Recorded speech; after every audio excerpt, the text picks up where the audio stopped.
부활주의를 맞이해서 부활의 증거와 의미라는 말씀으로 증거하기 전에 본 영상, 이 여사가 코리 텐붐, 이름도 좀 어렵네요. 나치인의 유대인 학살 때 그 대학살 그리고 성학대 이런 것들을 경험한 여인인데, 아니 교회 간증으로 갔는데 딱 자기를 학대했던 장교야. 그 무지막지한. 그런데 그는 이제 그 수용소의 모든 것들을 예수님을 믿고 예수님이 자신을 용서했다는 거지.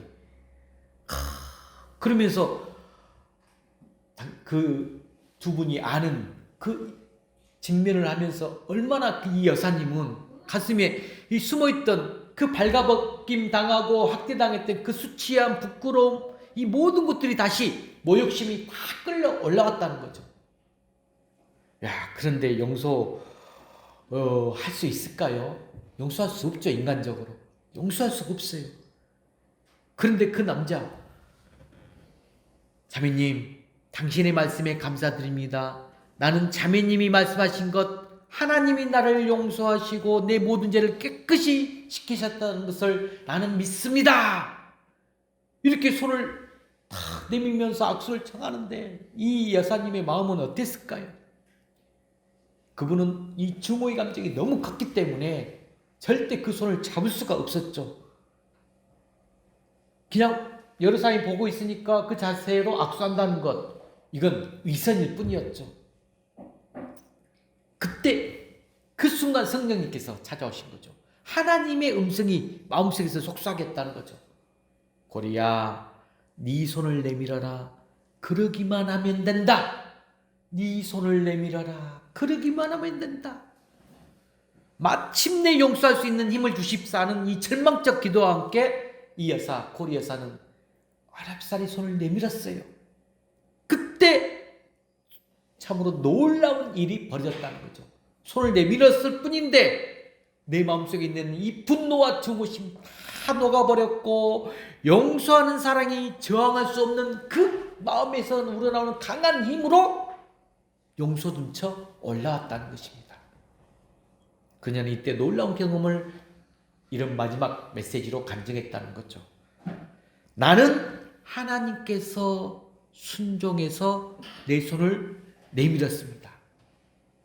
그뿐이었어요. 나머지는 다 하나님이 하셨습니다. 라고 마지막 간증을 하셨다고 합니다. 얼마나 위대한 성령님의 계획과 하나님의 사랑과 용서의 크기입니까? 이런 은혜가 오늘 부활절에 임하기를 주의 이름으로 간절히 축복합니다. 자, 오늘은 부활절입니다. 우리 주님 인류의 모든 죄를 대신 짊어지시고 십자가에 죽으셨다가 며칠 만에? 3일 만에, 사흘 만에 죽음의 권세를 깨뜨리고 부활하셨습니다. 여러분, 이 부활절이 없었다면 교회가 생겨나지 못했을 것이기 때문에 이 부활절은 교회에서 가장 중요한 절기예요. 교회는 무수한 핍박 가운데에서도 무너지지 않고 지금까지 왕성해져 왔습니다. 오히려 교회를 무너뜨리려고 했던 그 세상의 정권들 다 무너지고 마침내 로마 제국도 이 기독교를 국교로 인정하면서 지금까지 내려오고 있습니다. 그러면 도대체 교회가 그런 수많은 무수한 핍박 가운데서도 무너지지 않고 지금까지 올 수 있었던 비결이 어디에 있을까요? 그 힘이 어디에서 나옵니까? 그것은 바로 예수님께서 다시 사셨다 하는 부활에 있다는 것이에요. 오늘은 우리 기독교에서 가장 중요한 절기이자 우리 그리스도인들에게서 최고 소망의 부활절이라는 것.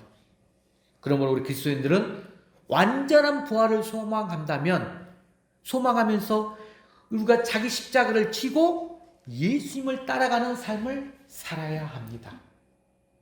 그것이 바로 부활의 신앙이라는 거예요.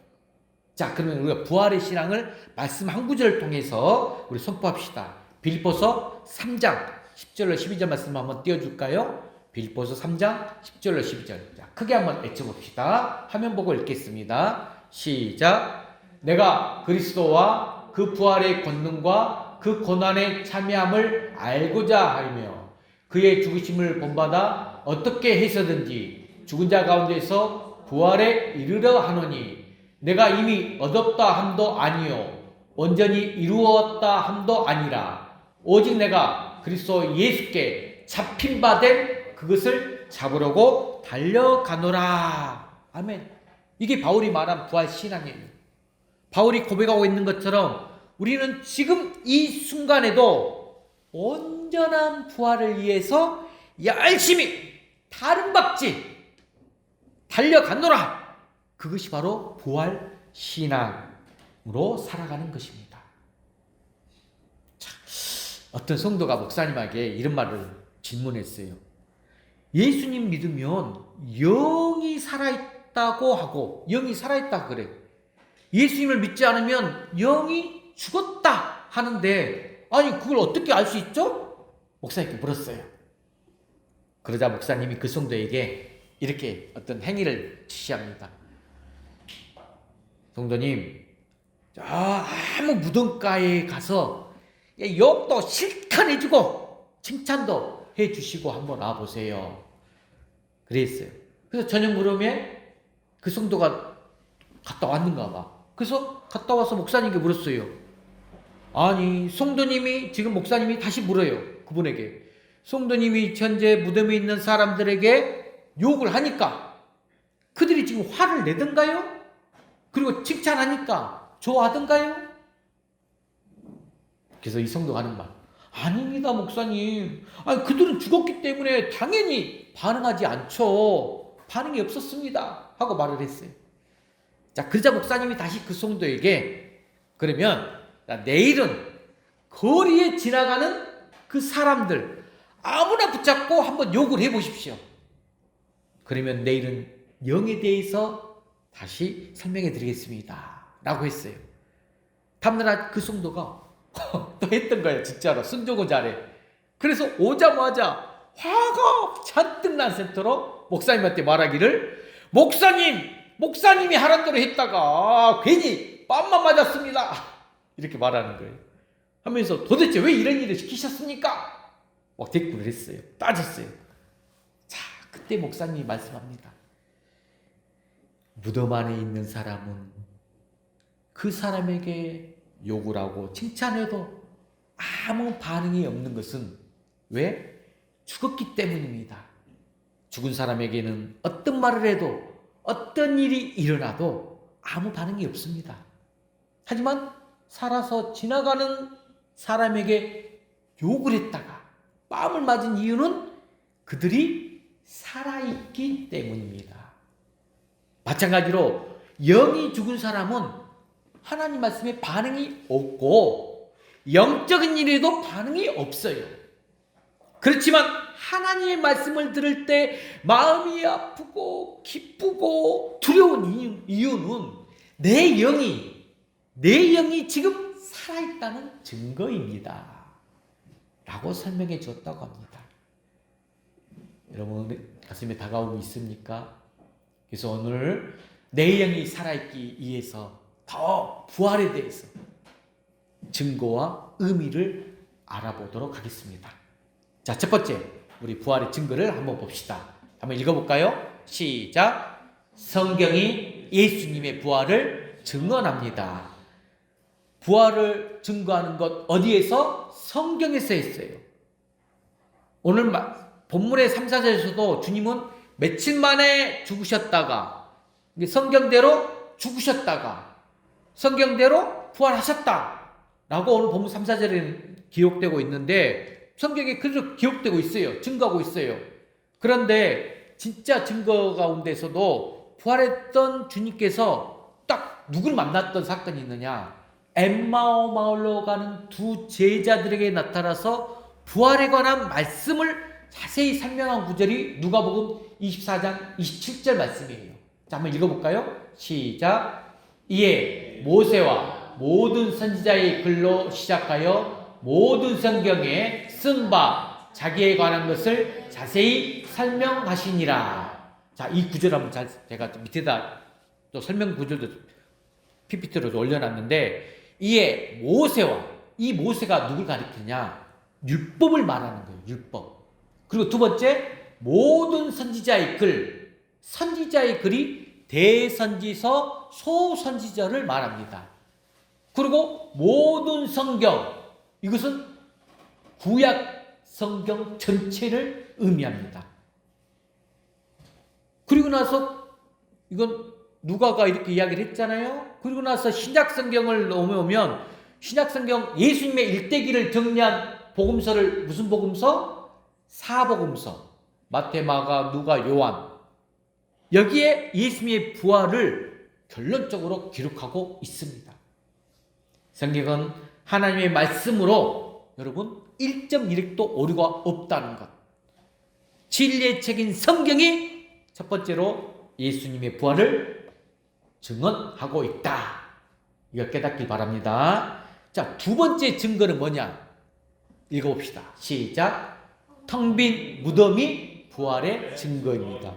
텅 빈 무덤. 여러분 세상과 타종교들, 그들은 무덤의 크기를 막 자랑해요. 그걸 자랑으로 여기고 있으나 기독교의 자랑은 뭐냐? 빈 무덤이라는 거예요. 빈 무덤.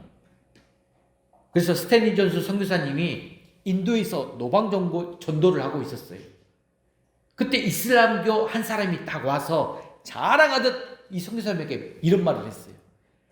우리에게는 기독교인들이 없는 것 하나가 있습니다. 그래서 존스 선교사님이 그래요? 그럼 그것이 무엇입니까? 물었더니 이 이슬람교도가 이렇게 대답을 합니다. 메카에 가면 마호메트의 시체가 들어있는 관이 있어서 우리는 정말 그가 있었다는 것을 알 수 있지만, 아니 기독교인들은 예루살렘에 가도 빈 무덤밖에 볼 수 없지 않습니까? 예루살렘에 빈 무덤밖에 없어. 이 말에 우리 존스 선교사님은 이렇게 대답했습니다. 그래요. 바로 그것이 이슬람교와 기독교가 다른 점입니다. 예수님은 부활하셔서 승천하셨기 때문에 무덤 안에 계시지 않습니다. 빈 무덤은 예수님이 부활하셨다는 확실한 증거가 됩니다. 할렐루야. 여러분, 텅 빈 무덤이 이렇게 부활의 증거임을 믿으시길 바랍니다. 자, 세 번째 증거는 바로 예수님의 말씀이 증거입니다. 뭐가 증거다? 예수님의 말씀. 주님은 자신이 십자가에 죽어요. 그리고 사흘 뒤에 다시 살아나실 것을 여러분 이 사복음서, 아까 마태, 마가, 누가, 요한 이 복음서에 25회 이상 예언을 하셨어요. 25회 이상 예언이 나와요. 그리고 그 말씀하신 대로 다시 살아나셨다는 거야. 여러분, 이것이 바로 우리 주님이 직접 하신 말씀이 진리임을 깨닫길 바랍니다. 자, 그러면 네 번째는 뭐냐? 네 번째 증거 읽어봅시다. 시작. 제자들이 변화되어 새 사람이 된 모습이 증거입니다. 여러분, 제자들, 예수님 마지막 그 밤에 성만찬을 거하실 때에 예수님이 왕이 되시면 누가 그 자리를, 높은 자리를 차지할 것이냐, 이것에만 관심을 기울였던 철없던 자들이었거든요. 주님께서 밤새워 겟세마네 동산에서 기도하실 때에도 그들은 하나같이 졸면서 잠만 자고 있었던 자들이었어요. 주님께서 체포되실 때에도 주님과 함께 죽는데도 가겠다던 이 베드로, 또 제자들 다 도망가 버렸어요. 체포된 당시에. 그리고 베드로는 계집종 앞에서 나는 예수와 상관없다 이렇게 3번이나 부인했어요. 그리고 십자가에 죽으시는 모습을 보고는 그들 다 어떻게 했다? 다 도망쳐 숨어버렸어요. 여러분, 그런데 초대교회사에서 보면 부활하신 주님을 만난 제자들, 부활하신 주님을 직접 만났던 제자들, 여러분 죽음에 대해서 이렇게 기록하고 있어요. 제가 몇 년 전에 이것에 대해 영상도 보여줬었는데, 지적 역사서에 기록된 그들 제자들의 모습, 죽음. 자, 우리 아시는 분 대답해 보세요. 베드로는 마지막 죽음 어떻게 죽었죠? 어떻게? 그러죠. 십자가의 거꾸로. 로마에 가서 전도하다가 십자가에 이렇게 적는 게 아니라 거꾸로 못 박혀 죽었어요. 또 베드로 형제 안드레는 헬라에서 전도하다가 아야가서에서 이게 아니라 X자형으로 십자가에 매달려 죽었어요. 또 야고보는 예루살렘에서 헤롯에게 칼로 목베임 당하여서 죽었어요. 빌립은 사셰아 부르기아에서 전도하다가 기둥에 매달려 죽었어요. 바돌로메는 아르메니아에 가서 전도하다가 이분도 마찬가지로 거꾸로 십자가에 매달려 죽었고, 도마는 인도에 가서 전도하다가 창에 맞아 죽었어요. 마태는 에디퍼에 가서 전도하다가 목베임을 받아 죽었고, 또 알페의 아들 야고보서는 성전 꼭대기에서 떨어뜨림을 당해서 죽었어요. 시몬은 애굽에서 전도한 후 다시 유대에 돌아와서 전도하다가 활에 맞아 죽었어요. 야고보 동생 유다는 바사에 가서 전도하다가 이 또한 활에 맞아 죽었고, 가룟 유다 대신 선출된 누가 있었냐? 제자 마띠아가 있었어요. 마띠아는 에디피오에 가서 전도하다가 돌에 맞아 죽었어요. 아니, 이들이 지금 이렇게 끔찍하게 십자가에 거꾸로 S자형으로 목에 매달리고 성전 거기에 떨어지고 활에 맞고 창에 맞고, 이렇게 도대체 무슨 사건들이 그들을, 아니 제자들이 어떻게 이렇게 변화될 수 있었을까요? 무슨 사건 때문에 이렇게 마지막 죽음을 무릅쓰고도 변화된 모습으로 전도를 했을까요? 바로 부활이라는 거예요. 주님의 부활을 목격했기 때문에, 그리고 성령을 받은 그들이 변화된 거예요. 오늘 영상에서 봤죠? 성령 받은 자의 모습. 만약 주님이 부활하지 않으셨다면 그들이 이렇게까지 변화될 수 없었을 것입니다. 예수님의 부활이 사실이기 때문에 부활하신 주님을 만난 제자들이 생명을 걸고 복음을 증거한 것입니다. 할렐루야. 자, 다섯 번째는 여러분 읽어봅시다. 시작. 이 세상의 역사도 증명하고 있습니다. 역사. 이건 여러분들 세계사에서 학교 시간도 다 배웠어. 여러분 우리 대형 백과사전 아시죠? 세계 제일의 권위를 가진 대형 백과사전. 여기에 예수, 지저스를 설명하는데 2만여 단어와 400페이지가 할애되어 있어요. 2만여 단어가 있고 400페이지. 그분의 삶과 부활을 기록하는데 그 400페이지가 쓰여진 거예요. 그러면 20세기 최고의 역사가 누가 생각나세요? 아놀드 토인비. 이는 마오베시라든지 석가라든지 나폴레옹이라든지 시저, 조지 워싱턴 등 여섯 위인들을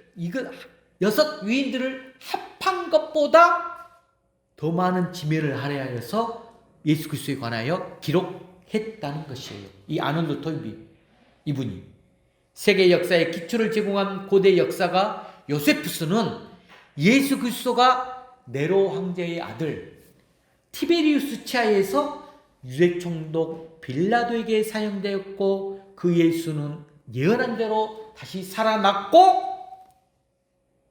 그렇게 기록을 남겼습니다. 살아났다고 기록되어 있어요. 여러분 이만큼 대형 백과사전부터 해서 세계 최대 역사가인 역사가가 말한 기록물부터 해서 역사적으로 주님의 부활을 증거하고 있다는 말씀입니다. 믿으시길 바랍니다.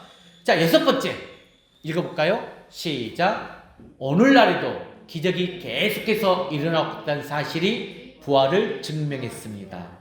오늘날에도 기적이 계속해서 일어나고 있어. 여러분들이 현실적으로 보고 있어요. 자, 사도행전을 보게 되면 부활을 목격한 제자들 성령을 받고 복음을 증거할 때 따르는 표적이 많았어요. 여러분, 부활하신 주님은 지금도 믿는 자들과 함께 하시면서 그 믿는 자들의 삶과 사역에 기적을 일으키고 있다는 거예요. 자, 그 증거가 이덕서 목사가 될 수도 있어요.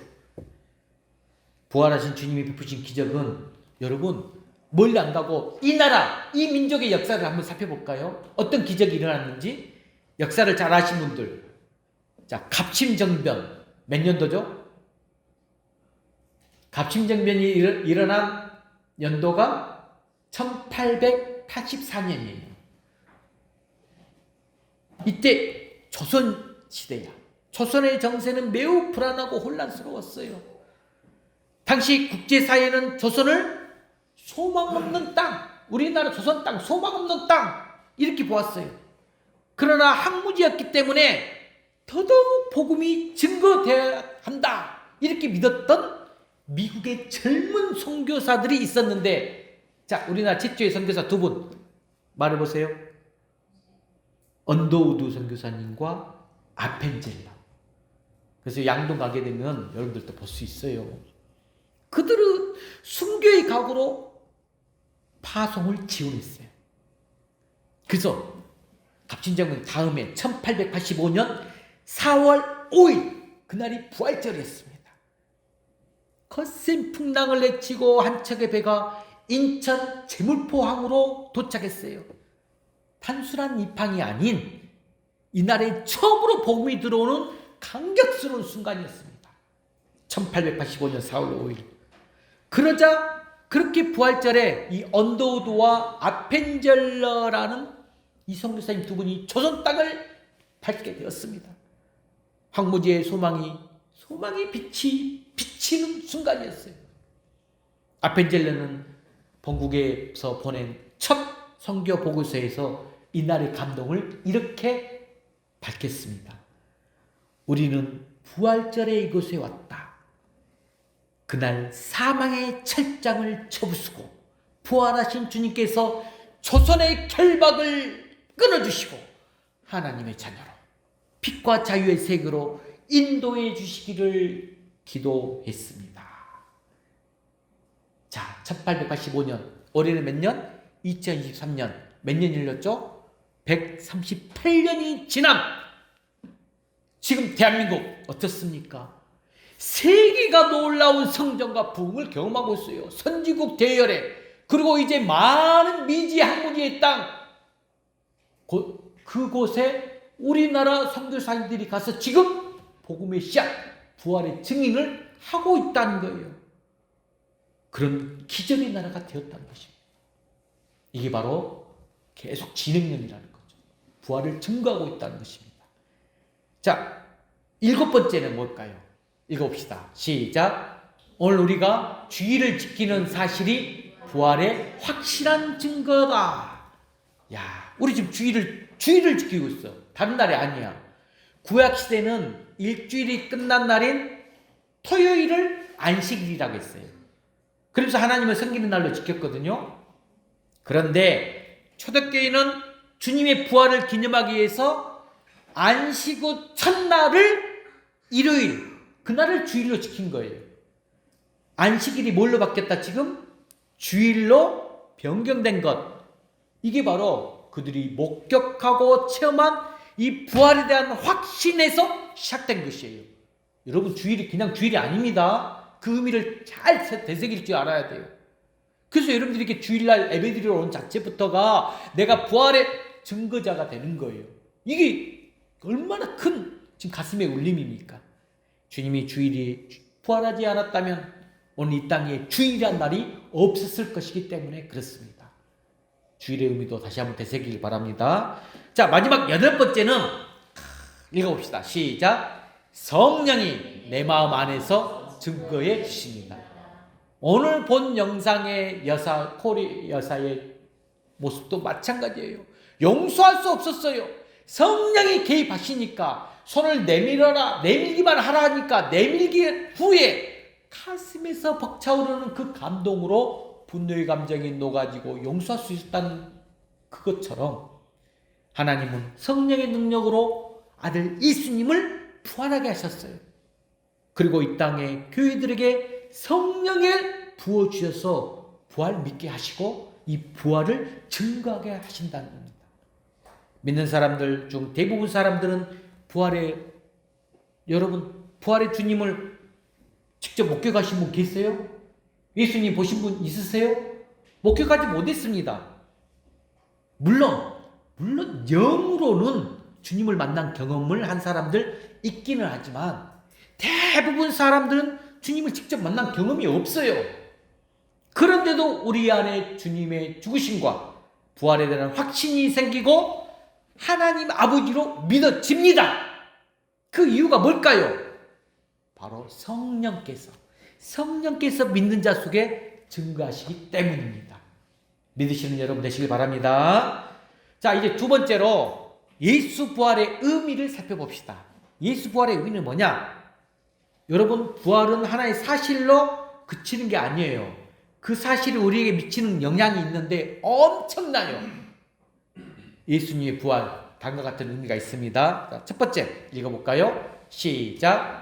성경의 모든 말씀이 진리임이 증명되었다. 이게 무슨 말이냐? 여러분, 우리 인간 사람이 아주 강하고 지금 100세 시대 건강한 것 같지만 마지막 때 죽음 이길 수 있습니까? 없습니다. 우리는 누구든지 죽게 돼 있고 죽으면 이 세상과는 이별이 되는 거예요. 그런데 성경은 주님의 부활을 예언해 놓았어요. 성경의 말씀이 진리이기 위해서는 여러분 어느 한 말씀도 잘못되면 안 돼요. 성경이 이 말씀이 한 말씀 1.1도 잘못되어 있으면 안 돼요. 한 말씀이 잘못되어 있다면 그것은 진리라고 말할 수가 없어요. 그런데 예수님의 부활이라는 불가능해 보였던 말씀마저도 지금 그대로 성취됨으로 성경이 진리임을 증명하게 됩니다. 할렐루야. 자, 두 번째 읽어봅시다. 시작. 예수님은 하나님의 독생자임이 밝혀졌습니다. 아, 예수님이 하나님의 독생자이구나. 여러분, 예수님은 다른 인간과 구별되어 있어요. 인간 중에 출출한 그런 한 분 아니에요. 석가모니, 공자, 소크라테스 같은 위인 중에 한 분이다? 아니에요. 그들은 그냥 사람의 자식으로 태어났고 사람 중에 이돼 있으나 사람으로서의 어떤 모습, 삶 벗어나지 못했습니다. 그들은 다른 사람들의 죄 문제를 해결하지 못했어요. 자기의 죄 문제로 고민하다가 그 해결책을 찾지 못하고 끝내 결국은 인간 모습 자체로 죽었어요. 여러분, 죽음을 해결하실 분, 생명의 근원이 되신 하나님밖에는 없습니다. 주님은 죽음을 이기고 부활하셔서 자신의 신성을 증명하신 것입니다. 바울은 로마서 1장 4절에 성결의 영으로는 죽은 자들 가운데서 부활하사 능력으로 하나님 아들로 선포되었으니 곧 우리 주 예수 그리스도시라 라고 고백하였습니다. 예수님이 하나님의 독생자임을 밝혀준 역사가 바로 예수 부활의 두 번째 의미입니다. 자, 세 번째 의미는 뭐냐? 읽어볼까요? 시작. 우리가 구원받은 것이 확실해졌다. 예수 부활이 있기 때문에 구원받은 것이 확실해졌어요. 예수님의 죽으심은 우리의 죄를 해결하기 위한 죽으심이에요. 죄를 해결하기 위해서는 죽으셨어야 돼요. 그리고 예수님이 다시 부활을 믿는 자를 영생으로 이끌기 위함이에요. 로마서 4장 25절 말씀에 예수는 우리가 범죄한 것 때문에 내줌이 되고 또한 우리를 의롭다 하시기 위하여 살아나셨느니라 라고 기록되어 있습니다. 우리가 예수를 믿는다고 할 때는 예수님의 죽음이 나의 죄값을 치르기 위한 죽음이고 예수님의 부활이 나를 살리기 위한 부활이다 라고 믿으시는 귀한 여러분 되시길 주의로 간절히 축복합니다. 자, 마지막 네 번째 의미 읽어봅시다. 시작. 우리 육신도 부활할 것을 가르쳐 줍니다. 할렐루야. 우리 육신도 부활한답니다. 여러분, 아까 고린도 15장 하면 부활장, 주님의 부활의 첫 열매를 말씀하고 있는데 이 첫 열매, 주님을 믿는 자들, 주님의 뒤를 이어서 부활에 동참하게 됨을 의미한다는 것입니다. 예수님의 부활은 그분 혼자만의 부활이 아니라 모든 성도들의 대표자와 부활이며 모든 성도의 부활의 보증물이 된다라고 말씀하십니다. 우리는 부활을 확신하시기에 여러분 이 땅에 어떤 어려움을 당해도 소망이 있는 자들이에요. 그래서 여러분들이 하나님께 소망을 나가는 귀한 은혜가 있기를 주의 이름으로 간절히 축복합니다. 자, 다섯 번째 마지막입니다. 읽어봅시다. 시작. 우리가 이 땅에서 하나님의 뜻을 따라 잘 살아야 한다는 것을 말해줍니다. 아주 중요한 것 같아요. 여러분, 우리는 예수 부활을 통해서 이 땅 가운데서 잘 살아야 돼. 어떻게? 이 세상에 어떻게 살았느냐에 따라서 부활 후에 우리 상급이 결정되는데, 그러기 위해서는 우리는 이 땅에서 잘 살아야 돼요. 그러면 우리는 이 땅에서 어떻게 잘 살아야 되느냐? 여러분, 어떻게 잘 살아야 될까요? 자, 고린도전서 15장 58절 결론을 내려주고 있거든요. 자, 화면 한번 보고 고린도전서 15장 58절 눌러줄까요? 한번 읽어봅시다. 58절 시작.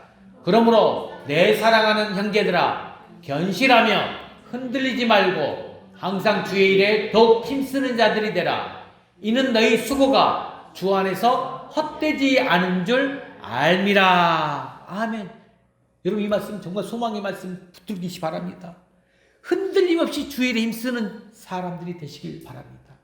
너희 수고가 주 안에서 헛되지 않는다. 여러분, 초대교회 성도들은 부활 신앙이 확실했어요. 그래서 그리스도의 한 철학자 친구에게 쓴 편지가 있었는데, 그리스도인의 한 철학자 편지, 그 당시 그리스도인들에 대해서 이런 말을 적어준 편지가 있었어요. 한번 제가 읽어드릴게요. 그리스도인들은 정말 이해하기 힘든 새 종교 집단이다. 사람이 죽어도 슬퍼하지 않고 기뻐하며 그들의 신에게 감사의 예식을 드린다. 그들은 시체를 들고 묘지를 행렬할 때 마치 즐거운 소풍이나 가듯이 노래를 부르며 감사합니다, 감사합니다 라고 말하며 행진한다. 우리 지금도 그러잖아요. 우리 장례식장 가게 되면 다 크게 슬픔, 인간적인 슬픔의 감정에 눈물을 흘려요. 하지만 하늘나라 하나님의 천국에 간 것을 알기 때문에 기쁨으로 그 자리에서 성도의 계절을 나눕니다. 이게 바로 부활의 확신이고 충만했기 때문에 그들은 부활의 믿음으로 핍박도 죽음도 이겨냈어요.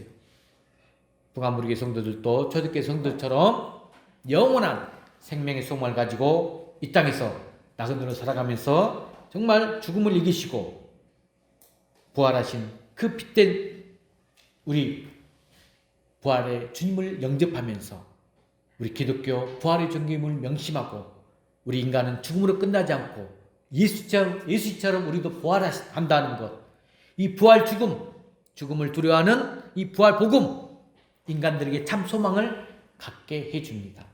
성경에는 이 세상에 부활하여 살다가 수명을 다한 그 많은 사람들에 대해서 기록되어 있습니다. 하지만 우리 그리스도인들의 소망하는 참 부활은 무엇이냐?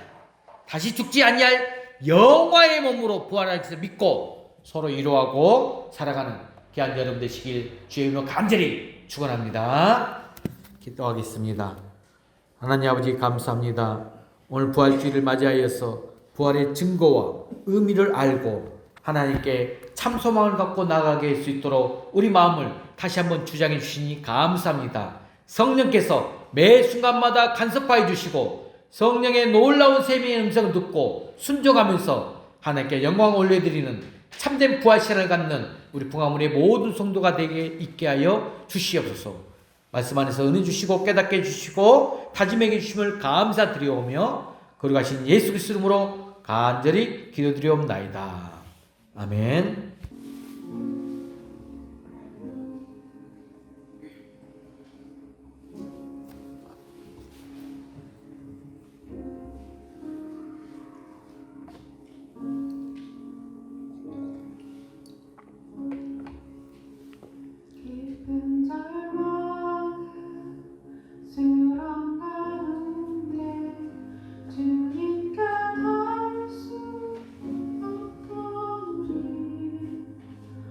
어딜 만질까